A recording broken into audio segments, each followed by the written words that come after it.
iOS 17 is finally out today as this video launches, so if you've not already, why not download it and try out everything the new OS has to offer? I'll be exploring all the operating systems in detail over the coming weeks, but for now I wanted to show you the 10 things that I think you should check out first, as well as details on how everything works. Stick with me until the end of the video, there are some really great new features here. Okay, let's get into it. I think one of the first things that you should do on your iPhone with iOS 17 is download a map. This is a feature that iPhone owners have been wanting for a long time now, and it's finally here, and it works brilliantly well. Open Maps, then tap on your Apple ID next to the search box. On the next screen, choose Offline Maps.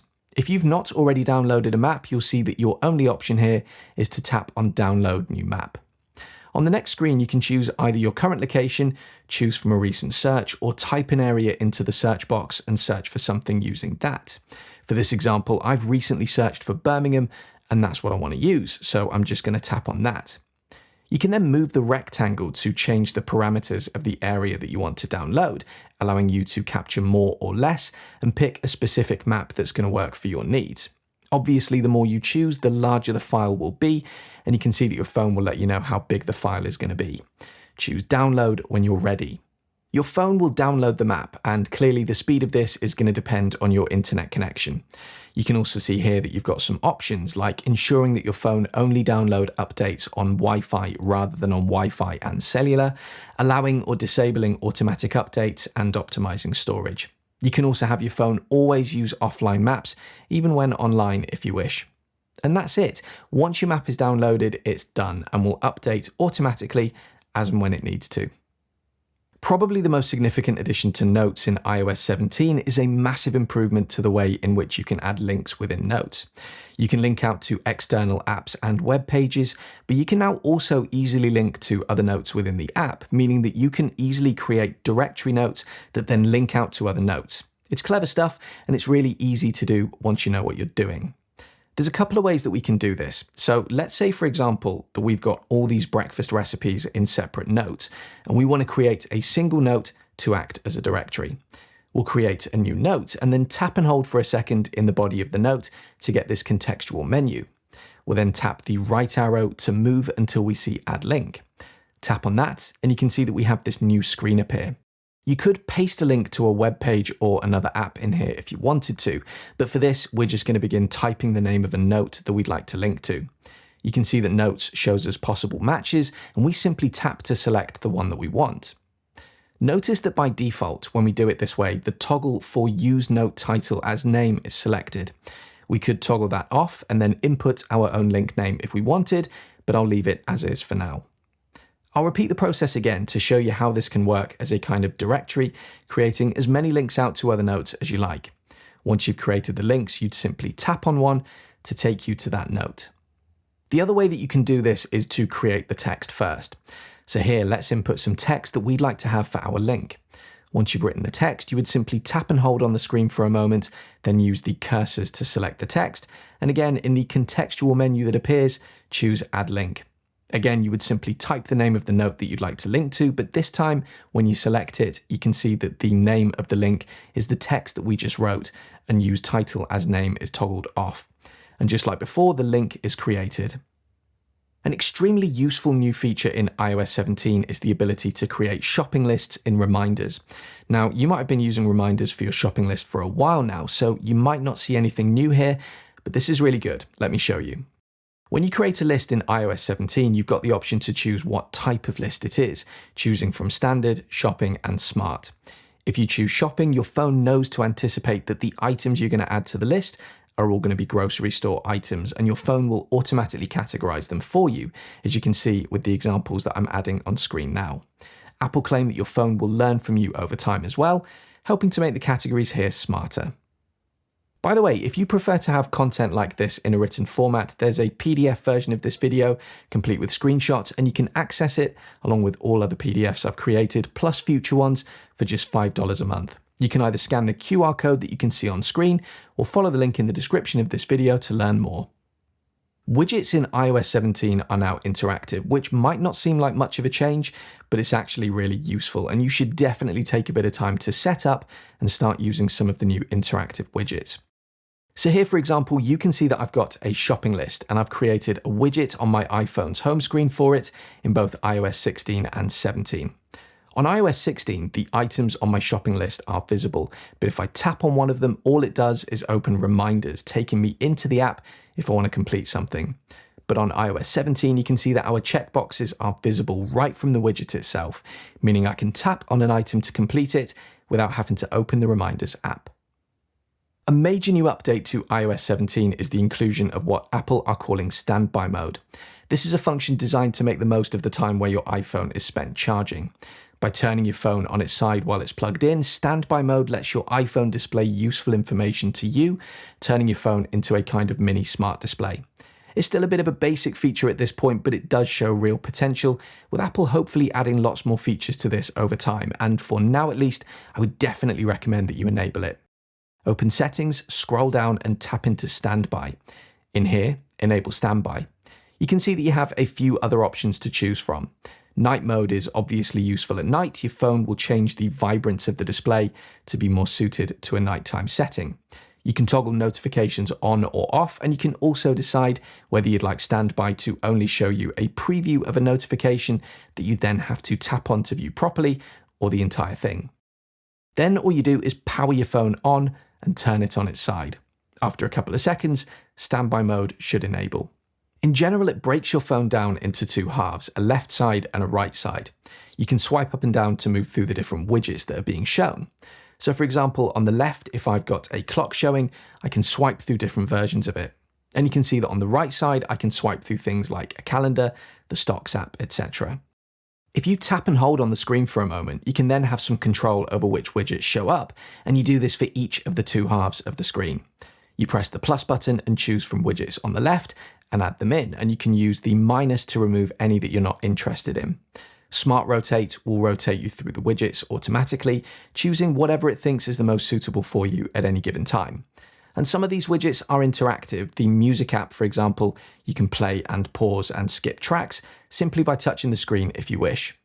It's a nice feature, especially useful if you charge your phone on a bedside table overnight or on your kitchen counter during the day, for example. I'm assuming that this will come to iPad in the future, where I think it will be really useful, and I'm excited to see if third-party developers create some widgets for this over time as well. It's not exactly the most groundbreaking change to come to iOS 17, but you might want to take a moment to create your contact poster. This is how other people are going to see you when you call them, and how you'll appear in message threads, for example. So it's a chance for you to take some control over this, and it's really easy to set up.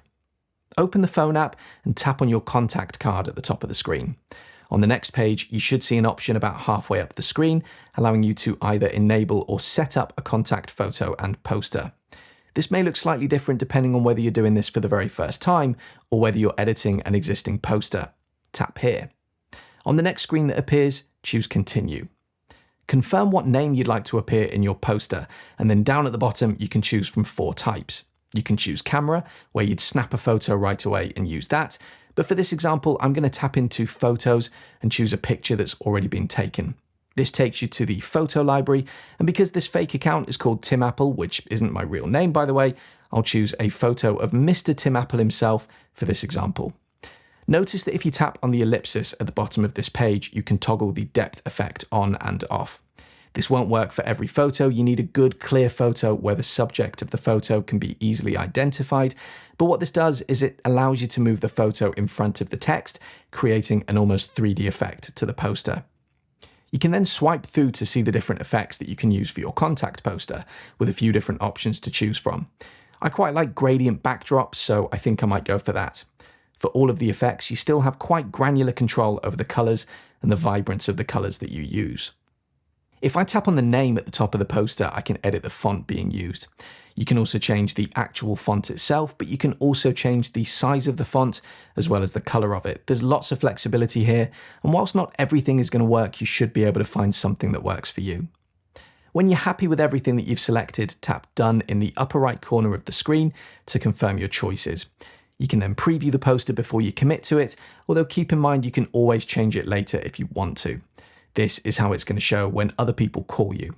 Choose Continue when you're ready.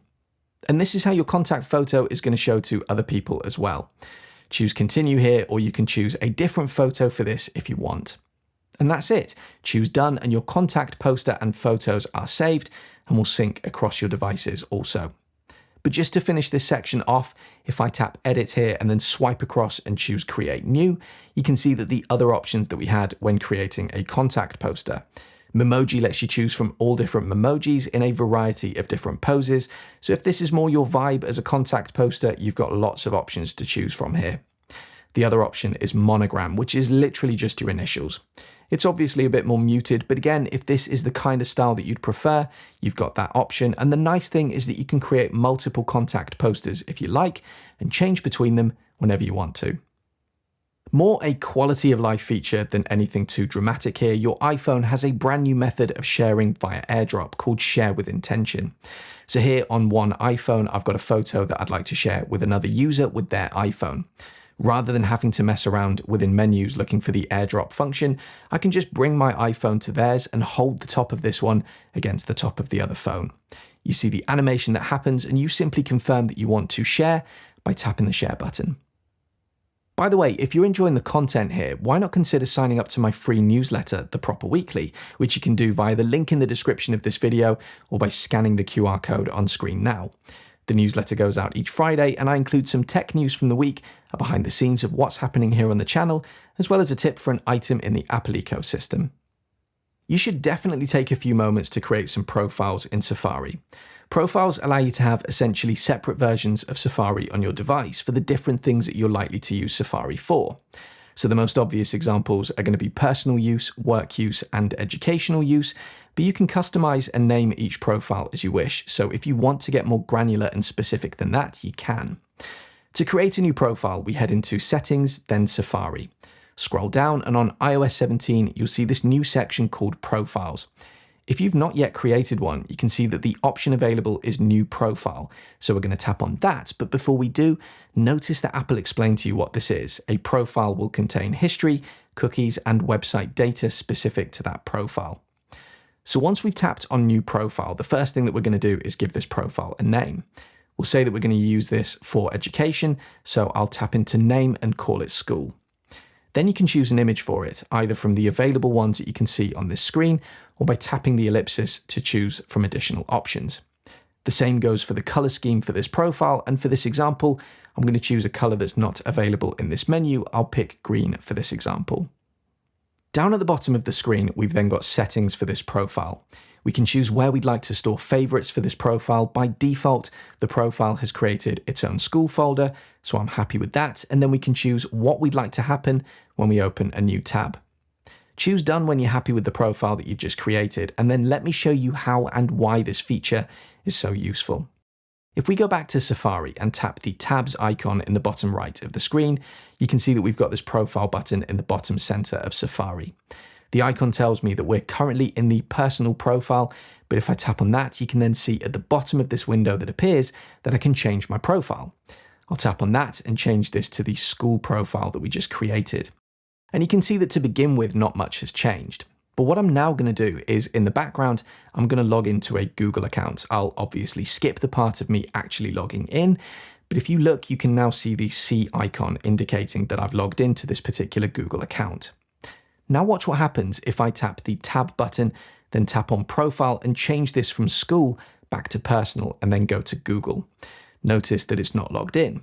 And just to really hammer the point home, let's go back to the school profile and you can see that again, we're logged into Google on that school profile. This by itself is a really great example of how you can use the profiles feature in Safari. If you're someone who has certain websites or web apps that you log into with different profiles, the fact that you can now bounce between them at the push of a button is extremely useful. Another quality of life feature in iOS 17, but a really good one, you can now access Siri using just the name of the voice assistant rather than by saying the phrase that we've all been saying for years now, which I will write on screen rather than speaking in this video so as not to upset anyone. To enable this, open Settings, then Siri and Search, and under the Ask Siri section, tap into Listen For. In here, you can select the top option, which will mean that you don't have to say the full trigger phrase. You can just say the name of the voice assistant when you want something. The good thing about this is that your phone does seem to be smart enough to only trigger your voice assistant when you want it to. So in other words, if you're talking about it, it seems to recognize that rather than when you're talking to it. It's clever stuff, and honestly, it does feel a bit more natural and a bit less corny than the old trigger phrase, so definitely give this one a go. It may not seem it at first glance, but Visual Lookup has seen some dramatic improvements in this year's iOS, taking this further away from being a gimmicky feature and much closer to something I could see myself regularly using. So the first major change that Apple have themselves mentioned is that you can now use Visual Lookup to identify cats. You've been able to use it to identify dogs for a while now, although as someone who owns a Cocker Spaniel that Visual Lookup always manages to get the breed wrong for, the jury is out for how well this is going to work in reality. You can now also use it to identify food, and this does seem to work really well. So if you've been sent a picture of a meal, or maybe you just see something while you're out and you're not sure what it is, take a snap of it and your phone may be able to help you identify it. But this also works for symbols. So here, for example, with a photo of the interior of our car, you can see that Visual Lookup helps you identify symbols and give explanations of what they mean. And here with this photo of a laundry label, your phone can now identify laundry instructions. And let's be honest, who here hasn't looked at a label before and questioned what one of the symbols has meant? Well, hopefully now you can find out. You can now use the Health app on your iPhone to log your mental health. It's private, it's quick and easy to do, and it provides genuinely useful information that you can either share with a mental health specialist or use yourself to make better sense of how you're feeling. Here's how you do it. Open the Health app and choose Browse from the bottom menu. On the next screen, choose State of Mind. If doing this for the first time, tap Get Started. First up, choose whether you want to log how you're feeling in this exact moment or how you've been feeling overall throughout the day. That's what I'm going to go for in this example, but you choose how you'd like to use this. On this next screen, use the slider to decide what best describes how you've been feeling, ranging from very unpleasant to very pleasant. Choose Next when you're happy with your decision. On this next screen, you can see that your iPhone has given you some prompts to help describe your current feeling. But if you tap on Show More, you can see that there are a number to choose from. So pick the ones that best suit and choose Next when you're ready.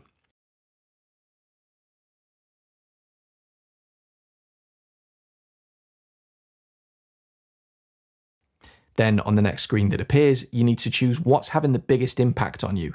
Again, choosing multiple options if you wish.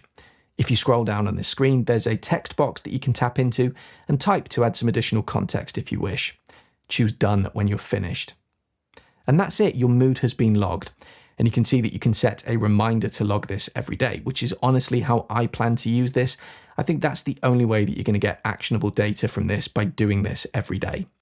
Back on the main screen, you can see that we've just logged a daily mood, and you can see that a momentary emotion can be logged separately. If you choose Show in Charts, you can see what we've just logged. There's only one entry here, but you can see how this is going to work over time, allowing you to not only track your overall mood, but to begin to get a feel for any patterns that might be occurring, which is of course going to then help you to make sense of everything. A potentially huge new feature in my opinion. So there you go, those are the 10 things that I think you should be doing first when you install iOS 17 on your iPhone. What do you think? Anything here that you're going to be making use of? Drop me a comment and let me know. Oh, and there will be loads of iOS 17 content here on the channel in the coming weeks and months as I dive deep into everything that the software can now do. And as ever, if you found this video useful, do please consider leaving me a like and subscribing to my channel for more content like this in the future. See you on the next video.